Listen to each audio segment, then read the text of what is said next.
வீழ்நாள் படாமை நன்றாற்றின் அகுதொருவன் வாழ்நாள் வழியடைக்குங்கள்.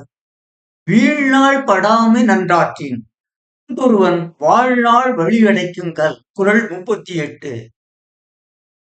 பிறர்க்கு நன்மை செய்யாத நாளில்லை என்றவாறு தம் வாழ்வு நீதி நாள் வரை ஓயாத அறச்செயல்களை செய்பவர்கள்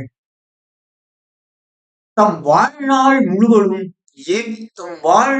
முழுவதும் எவ்வித துன்பமுமின்றி அமைதியுடன் வாழ்வர். அதாவது பிறருக்கு நன்மை செய்வோர்க்கு நல்லதோர் வாழ்க்கையே அமையும்.